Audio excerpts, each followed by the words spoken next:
ওয়াজের নামে ধর্ম প্রচারের নামে যা ইচ্ছা তাই বলা, যাকে তাকে নাস্তিক বলা, যাকে তাকে পাগল বলা, যাকে তাকে তুচ্ছ-তাচ্ছিল্য করা, আর নিজেকে আওয়ামী লীগ হিসেবে জাহির করা একটা সময়, পরবর্তীতে আওয়ামী লীগের বিরুদ্ধে বিষোদ্গার করা, এই ব্যাপারগুলো করার পাশাপাশি জাহাঙ্গীরনগর বিশ্ববিদ্যালয়ে ভর্তি পরীক্ষায় অংশগ্রহণ করা, সেখানে সকালে ছাত্রদের মদ দিয়ে কুলি করার দৃশ্য দেখা, এই ধরনের মিথ্যা আজগুবি গুজব ছড়ানো ব্যক্তির নাম আমির হামজা, যিনি এখন হয়ে গেছেন জামাতে যোগ দিয়ে জামাতের এমপি, এবং এমপি হওয়ার পরেও তার মুখ থামেনি, মুখ চলছে আগের চাইতে আরও বহুগুণ গতিতে।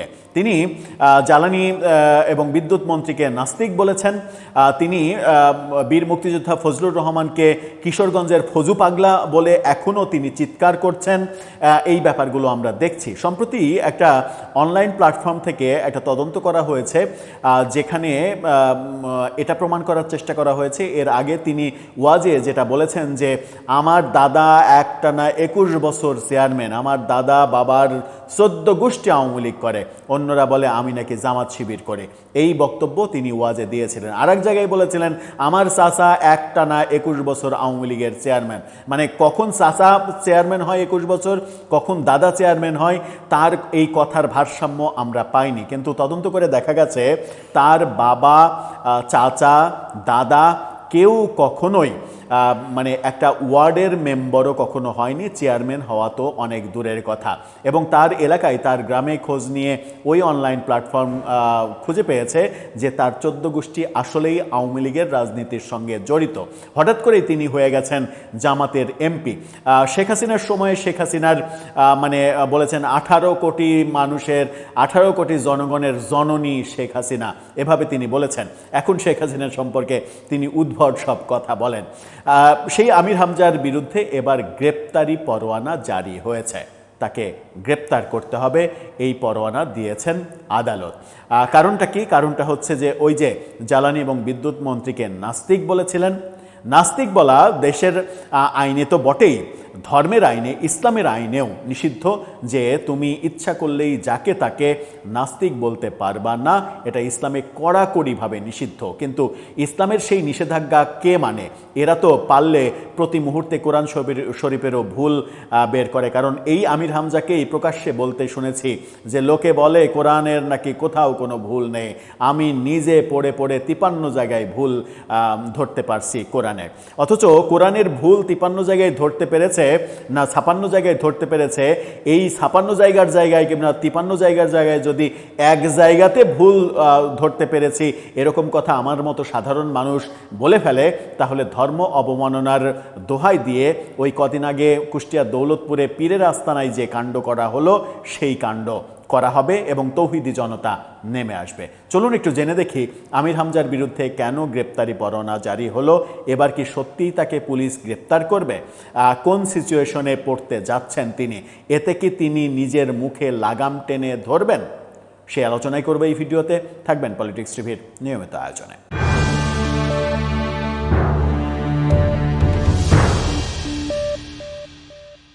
দর্শক, বলছিলাম আমির হামজা মানে আলোচিত নয়, আলোচিত এখন বলাটা খুব মুশকিল, বলা যায় যে বিতর্কিত, সমালোচিত এই ওয়াজি যিনি এমপি হয়েছেন, এমপি হয়ে তিনি বলেছেন যে কুষ্টিয়ার কোনো আর উপরওয়ালা নাই, কুষ্টিয়ার উপরওয়ালা আমি, মানে কুষ্টিয়ার আল্লাহ সেজেছেন তিনি, এরকম বক্তব্য যদি সাধারণ মানুষ দেয় তাহলে তাকে ধর্ম অবমাননার অভিযোগে তাকে পিটিয়ে মেরে ফেলা হবে, তৌহিদি জনতা তাকে লেলিয়ে দেবেন তারাই। কিন্তু তারা যখন বলেন তখন এটা কোনো ব্যাপার হয় না। তার বিরুদ্ধেই গ্রেপ্তারি পরোয়ানার খবর দিচ্ছে বিডি নিউজের এই শিরোনামটা দেখে নিন। জ্বালানি মন্ত্রীকে নাস্তিক বলার মামলায় আমির হামজার বিরুদ্ধে গ্রেপ্তারি পরোয়ানা। 2 এপ্রিল একই আদালতে মামলাটি করেছিলেন সিরাজগঞ্জ জজ আদালতের অতিরিক্ত পিপি হুমায়ুন কবির কর্নেল।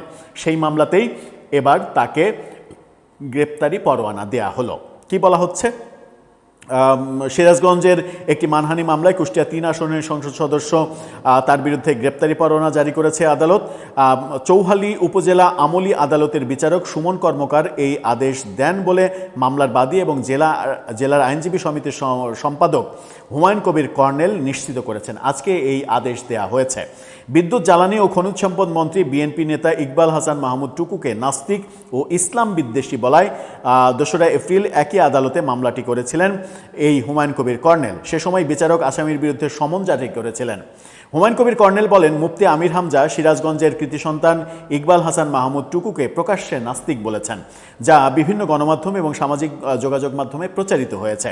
এতে আমরা ক্ষুব্ধ হয়েছি, যে কারণে 296, 500, 504 ধারায় মামলা করা হয়। সমন জারির পরও আসামি আদালতে উপস্থিত না হওয়ায় বিচারক তার বিরুদ্ধে গ্রেপ্তারি পরোয়ানা জারি করেছেন। এর আগে 30 মার্চ একই অভিযোগে সিরাজগঞ্জ সদর আমলি আদালতে বিএনপি নেতা অ্যাডভোকেট নাজমুল ইসলাম বাদী হয়ে আমির হামজার বিরুদ্ধে 100 কোটি টাকার মানহানি মামলা করেছিলেন। পিবিআই মামলাটি তদন্ত করছে। আদালত থেকে গ্রেপ্তারি পরোয়ানা মানে আমির হামজাকে এখন গ্রেপ্তার হতে হবে অথবা ওই আদালতে গিয়ে আত্মসমর্পণ করতে হবে।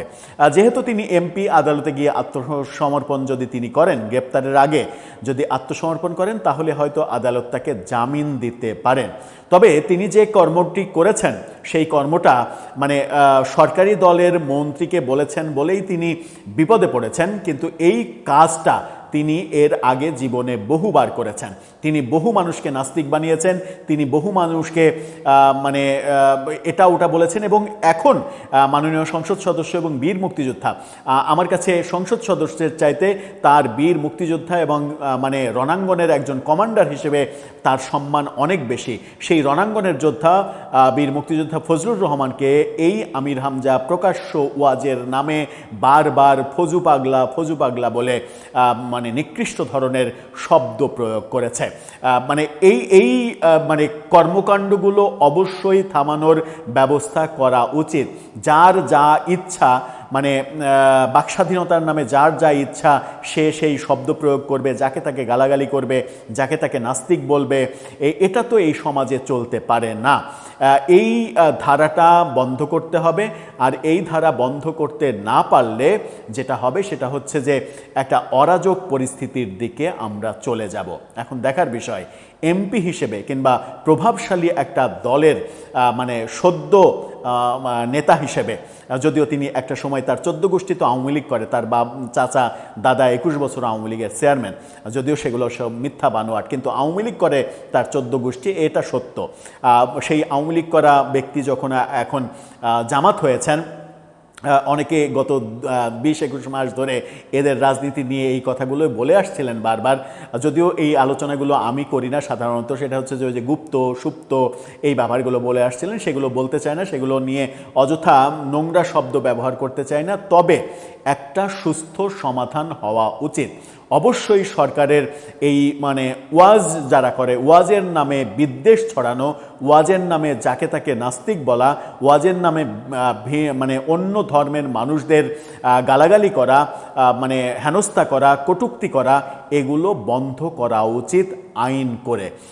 ইসলামের অবমাননাতে যেমন ধর্মীয় অনুভূতিতে আঘাত লাগে তৌহিদি জনতার, সেই ব্যাপারে যদি অবমাননা হয়ে থাকে তার যেমন একটা শাস্তি থাকা উচিত, তেমনি অন্য ধর্মের প্রতি কিংবা অন্য মানুষের প্রতি বিদ্বেষ ছড়ানো এই কর্মকাণ্ডেরও একটা কঠোর শাস্তি থাকা উচিত এবং শাস্তি প্রয়োগ করা উচিত। দর্শক, আপনার কাছে কি মনে হয়? আপনার মতামত জানিয়ে লিখতে পারেন আমাদের কমেন্ট বক্সে।